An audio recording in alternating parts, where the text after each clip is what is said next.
Redditors who add on to an elaborate fantasy world story while falling asleep. What is the story? I dream about being an earthbender and mastering the skill of asphalt bending. I fantasize about fixing all the potholes. I dream about getting all the trash in the world and making a mountain out of it. I dream about earthbending entire cities. You are the avatar we need. Fake country. I'm the queen. The country runs well. My relationship with my on again off again roguish traveler has some serious issues. Aside from the relationship drama, I am pretty popular and make some pretty dang good laws that everyone seems to follow, for the most part. All hail Queen Lacey of Caliwoo. I always start out thinking that I am living in an ancient land. There is a giant goddess with the body of an eagle and the head of an Egyptian woman flying above. If she sees any movement, she'll swoop down and pluck you up. So I have to be very still. I've been thinking this to go to sleep since I was a little kid. I don't know where I got it from, but it's weirdly comforting. Wiggles left pinky toe. Crazy hawk lady. Aha gotch bee. I know it sounds cliché, but that I am a time traveling historian sent back to document major historical events, people and the logistics surrounding it. I would record everything with smart contact lenses. Time traveling historian. Literal dream job. I do this. I work on my massive theme park resort similar to Westworld but in a high fantasy world. Tonight I am going to plan out the parking situation. Logistics are important. It's very silly, but I like to self-insert into whatever universe I'm really into, like games, movies, or TV shows. It's super Mary Sue, but it's fun to let your mind wander. I do this shamelessly. I used to do this with numbers as I fell asleep. Every number had a personality, backstory, and relationships with the other numbers, and I lay and watch the clock and add on to their stories as the time ticked up and characters arrived. I don't remember much, but I remember 4 was a handsome man dating 9, a femme fatale, and 1 was a harried single mother. I liked when the clock would reach 11:11, and it was always a big deal because it was one of only 2 times a day she could spend a scant minute with her smallest child. 3 was a portly older man, murdered by 2, who was a big gossip and tried to place the blame on poor 4. 0 was the neutral party judge that appeared often to address and temper the drama of the previous 10 minutes. I thought I was the only one who added personalities to numbers. Wow. I have created heroes and civilizations and falls of empires doing this. Depends on my mood. Currently there are 3 in rotation. Dude I have a crush on and I accidentally meet up on vacation in the future. Typically romance novel Angst, with less misunderstandings. Very bad day at work and I come home to be pampered by a loved one. 3rd is more elaborate, involving vampires, werewolves, shape-shifting, magic, bookstores. The bookstores part of the 3rd intrigues me. I'm going to do everyone here a favor and link our world building. Why would you enable an addict like that? Mine is just romance, so I feel kinda silly, while everyone else has something about robots and aliens. Yes, same, except I once mentioned it to a friend and she thought it was so weird. I also do it while I'm cleaning, tidying, and I'll play out whole scenes in my head. Whoever I'm currently flirting with gets to come and hang out in my house with me in my head. I'm 20 days into designing a forest compound complete with a log cabin, a storage shed, 2 storage containers, one is 55, the other is 28, an open air wood shop, and a forge shop. Finally a parking shelter, and the whole thing is surrounded in a custom built fence complete with automated solar powered security system. Also it's off the grid, every roof has solar panels and it has well water. Total cost so far is less than 30k because I plan on building it myself. The major cost is the land, which is about 100k, so it's just Q fantasy pipe dream that I design in my head every night. Tonight I'll probably think about color choices for the bathrooms and also design the forge area some more. You've gotten a lot more done than me when I'm falling asleep. I have way too many due to maladaptive daydreaming syndrome. Same. What the heck, man, why can't my daydreaming become real?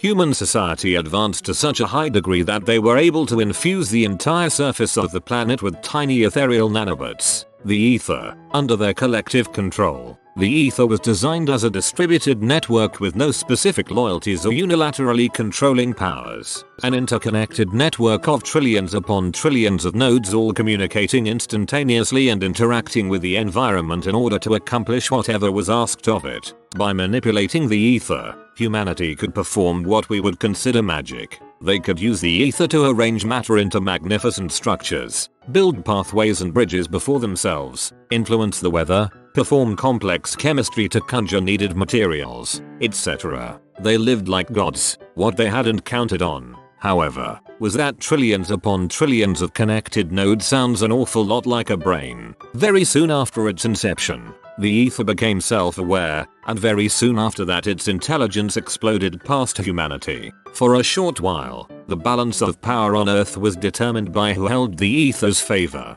After not too long, however, humanity became corrupted with power, so the ether judged humanity unworthy and knocked them back to the Stone Age. Humanity was forced to restart anew as hunter-gatherers. Throughout humanity rebirth, the ether watched over us as a benevolent force. It did not resent mankind. It loved humanity. It simply recognized that we were not ready to wield a power as great as it, and for millennia it watched patiently as humanity progressed. 32,000 years after the fall of the ancient society is where the real story takes place. It turns out, the signals from the ancient society had been reverberating through the galaxy for 30,000 years, and was picked up by a malevolent civilization which was now headed towards Earth expecting a fight. The real story begins with an ordinary woman. Nothing truly special about her. Through a series of what seems like chance encounters she discovers the ether, who, against all odds, judges her worthy to control the entire might and force of the ether. The aliens descend onto Earth and are disappointed to find a squabbling pre-industrial society instead of the even match they were hoping for when they received the advanced signals. However, they have no freaking clue how wrong they are, and what a powerful force these poor humans have guarding them unseen. Basically the story is this woman learning to harness the ether and freaking taking on the aliens as humanity's last hope. It's pretty sweet in my head. Yours is my favorite by far. I love stories about post-apocalyptic hunter-gatherer societies surrounded by mysterious ruins and tech they can't comprehend. Your apocalyptic event isn't just a cause for the setting but also the foundation of the story. I really like it, and now I'm sad this isn't a book. Everyone gets an upvote. Dream your dreams, live your fantasies. My current one is about an orc in a Shadowrun type world. Two detectives try to solve a crime to figure out who this murderer was. But here's the cool catch. One of them, named John, finds a strange mirror that lands him 20 years in the future. Edwards is stuck in the past, aka the present of 1950. In John's time, the crime is still unsolved, and Edwards is missing. But John is finding clues left behind from the past. In Edwards' time, Edward is being stalked by the murderer, very slowly, and Edwards is leaving clues for John to find one day. As of last night, Edwards fled the country and has landed in China, hoping to escape from the murderer. He's left a clue for John to find, but in the future John finds a note saying from Edwards, claiming I've left to Iceland. John notices the handwriting isn't like Edwards, and now has to decide if taking a trip to Iceland will cost him his life, or if he will find Edwards. Breath of the Wild but bigger and with vampires. The Legend of Simon, Vampire Killer of the Wild. Frick, I wish I could continue plots in my sleep. Lol, sometimes it takes me extra long to wake up in the morning because I'm still dreaming in my story world. Mine's lame, but I imagine my ideal future life with my current boyfriend in extreme details. Jobs, buying a house, marriage, kids, vacations. Another one I have is reenacting my current life but with more drama, like a soap opera. I wouldn't normally jump in on this, but be careful fantasizing too much about an ideal everyday life. It can potentially make it harder for you to feel content later on. The second fantasy sounds brilliant and hilarious though. I have a bunch depending on my mood. Roman Praetorian defending and usurping emperors, ruling an empire spanning over multiple solar systems, invading and dealing with diplomacy of other empires, and building the coolest secret room section of my house. If you break into my house, I'm chilling behind a fake wall in my closet with a nice couch, laughing at you through my security monitors. It's based on the premise that in a certain world, Midria, there was once a great war between the individual nation states for dominion over the continent. Midria has only one continental mass. The old Midrian arcane arts were extremely powerful, and this led to the creation of various magical super weapons, most prolifically the Seeds of Ilagris, highly unstable crystallized mana that allowed a magic user to perform spells far outside their usual capability, but with a profound tendency to overload and cause the spell to go out of control if wielded by an inexperienced user. In the final days of the war, a decisive battle was waged. The mages of the armies of King Hearth of Dharmas sought to end the war with one fell blow by using forbidden transdimensional magic to hurl the entire enemy army into the dimensional sea, the theoretical space between dimensions. In a ritual that called for the use of many thousands of seeds, they lost control of the spell, and in both armies, as well as their various magic super weapons, were thrown into the void to be scattered across space and time.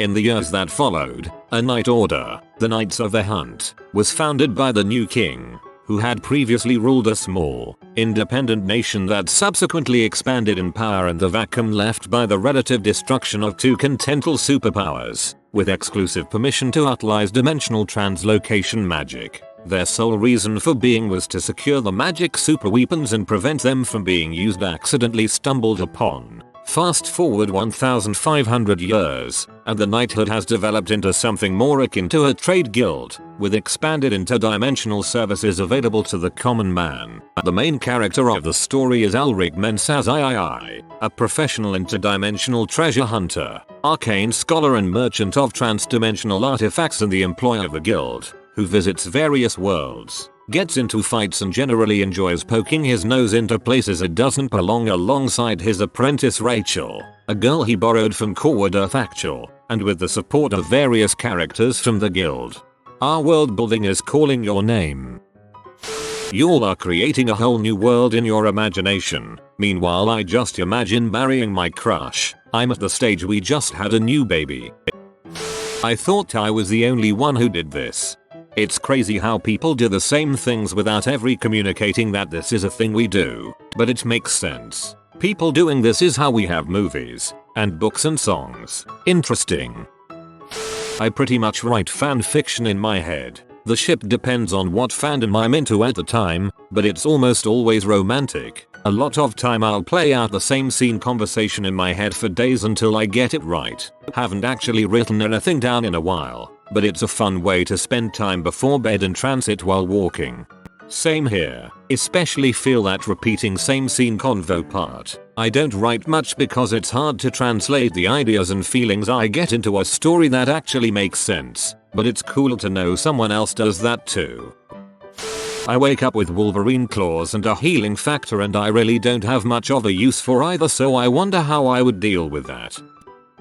Planning out my lottery winnings or just planning out my ideal future life. When I was little I had a boyfriend in kindergarten. I would religiously fall asleep every night imagining that we were trying to get to each other from floating rocks swirling around in hot lava. Nothing that complicated. It's two people in some state of distress bonding with each other. The two people have changed over time, although they are nearly always men. Sometimes they're from a fandom I'm enjoying at the moment. Sometimes they're from an original novel I'm writing. But the basic plot has not changed for 15 years. Two sad people who aren't really friends share feelings and become good friends. It's oddly relaxing. I put myself into the office. Right now Michael and Dwight are hazing me by fricking up my desk and Toby is my only friend. I have a few of these. A teenager finds out that their biological father is a famous musician, who they've had a crush on for years. Yes, their first reaction is to throw up. Might try to write a few storylines in this one as TV show episodes. There's some interesting dynamics and comedy drama potential. A burnout 20-something becomes a powerful vampire accidentally and several vampire clans fight over who gets to recruit him. Meanwhile this guy just wants to eat vegetarian food and watch cartoons while high. The one where I run away from my abusive parents and start a new life on the other side of the country. This one never gets far because I end up crying when I realize it isn't possible and will never happen. SBURB session. But I'm in it. My brain has always liked dystopian brainscapes, for lack of a better word. doomsday scenarios and prepping and looting or designing and stocking a bunker and deciding who was in it and why. It might be a Fallout Vault style scenario, could be a Hunger Games District 12 style scenario, or Lost as Frick in the woods and have to survive has always been a go-to since I was very young. What items do I have on me? How would I use them? What would my camp or cave or refuge look like? Would I hunt or fish or trap or scavenge? Is it the woods, an island, or mountains? It just depends on my mood, but it's always very elaborate down to the detail until I fall asleep. Sometimes I stick to the same thing the next night or go on to something different. I actually like this question a lot. I can't answer because it's locked in my all to sleep realm or something. Okay, it is not a story but an elaborate hypothesis that I've been working upon for quite some time. It assumes that every phonetic sound that exists has evolved from either S or R sounds. For example, K is similar to G is similar to J is similar to Z is similar to S. Simultaneously, N is similar to L is similar to R. Now, it works better in Hindi language, my mother tongue being Hindi. What I do is I find words and dissolve every word into its basic form, which is made of S and R, and do it until I fall asleep. It is weird as heck, but it is a nice alternative to counting sheeps. Whoa, I really didn't realize other people did this. Been building on different stories since I was a preteen. Started off as stories about different underdog superhero characters that were loosely based on myself. Definitely a coping mechanism. But now I've got 4-ish different stories of multiple characters that are mostly sci-fi based with aliens and adventure. The last few years I've actually begun attempting to write them. I've got mood boards on Pinterest, full outlines, world building, and pages of writing from various scenes that are my favorites. But I'm way too self-conscious to give more details about the stories, let alone let anyone actually read my writing. My husband doesn't even know what I write about sometimes before bed other than, it's multiple books, most with aliens, different characters and multiple main characters. So, to sum up, I fall asleep replaying and adjusting scenes with characters I've created, in situations that are either critical to their story, or where they are doing something heroic. Some time is also spent thinking about world building and plot or solving plot holes. Then, sometimes, I write it all down. This is kinda lame, but here goes. Mine is about a humanoid anomaly contained by the SCP Foundation. His anomaly is akin to your standard telepathy. However, he can't easily read or communicate ideas and is better at psionic combat, as he later discovers. The story begins with him being contained. He spends months in temporary containment, transferred to a proper humanoid wing, pushed back over and over due to bureaucracy. When he's finally moved, he spends some time in containment until being temporarily given supervised freedom under an experimental program, until one of the others makes a break for it and vanishes. The protagonist is moved to a proper low-risk humanoid containment wing, with a common area so all the humanoids can interact, under the Foundation's close supervision, of course. He befriends a female anomaly. She has a sort of psychological camouflage ability. She can make people wholly convinced that one object is another while still being fully aware of its trace.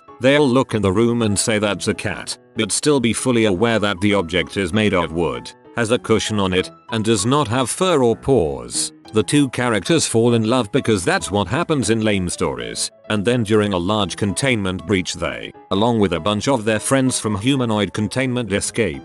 Now they're on the run from the Foundation, moving from place to place trying to avoid detection and get in contact with the Serpent's Hand. Nearly all of them have been in containment since their mid-teens, and have had minimal knowledge of the outside world since then. Now they are running from a nearly omnipresent enemy with effectively infinite resources, in a world few of them really know anything about, aiming for a far-off destination that they know they may never reach. Redacted. Oh boy, I have never talked about this with anyone. It's set in the future. Space exploration is a thing and there are different alien species living on many different planets. A lot like Star Trek. There's an alien race that has teamed up with a non-biological alien race that wants to take down the Federation and have been waging war for a long time. There's an elite team of soldiers comprised of 5 people. The main character is a guy who reluctantly joined the Federation after years of them trying to recruit him, since his father was one of the best soldiers they had seen before he was killed in a self-sacrifice. He was a vigilante of sorts and avoided Federation recruitment because he didn't trust their regulations and rules. Another member is a girl who was created through genetic modification. She is supposed to be a perfect soldier, but is actually quite rebellious. The girl, unknown to her at first, has an affinity to an energy source. Both sides in the war are trying to get into possession of this strange energy source because it would win the war. Because during her development she was basically given the spark of life from this energy source in a freak accident. Eventually the energy source is found, and in another accident, she absorbs all the energy and has to learn how to work it and control it. The non-biological alien race has connection to the energy and a few non-violent members of the race assist her in learning to work with it. In a twist, the team learns that the two alien races waging war in the Federation are incredibly corrupt, and in order to end the war they have to take both sides down. In the end they do. A crap ton of people die, and the main character and the girl live out the rest of their life on an uninhabited planet guarding the energy. There's so much more detail. I've been building this story for like 6 years. It's my biggest kept secret and I'm most likely going to delete this comment. I also have a Wild West love story about a girl who runs away from her mom after her father dies, but I'm not going into that.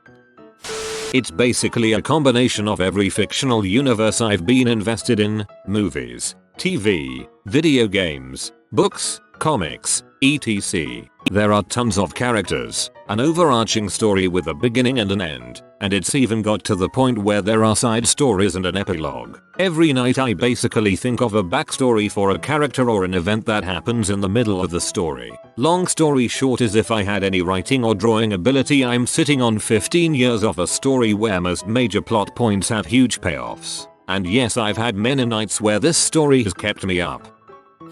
It's usually medieval fantasy based. The characters are usually the same, but the story is drastically different most every single night, although somehow connected. The other night it was about this prince's parents finding their son a concubine.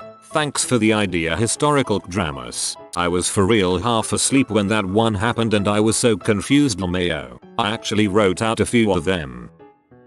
Mostly just adding onto or creating new Dragon Ball Z fanfiction. Wait. Other people do this. You have been visited by the wealth rat. Subscribe in 12 seconds and he will share his wealth with you. Thanks for watching. If you are new to the channel, you can subscribe. I publish new videos every day. Until then, check another video, or don't. Either way, have a great day, you magnificent people.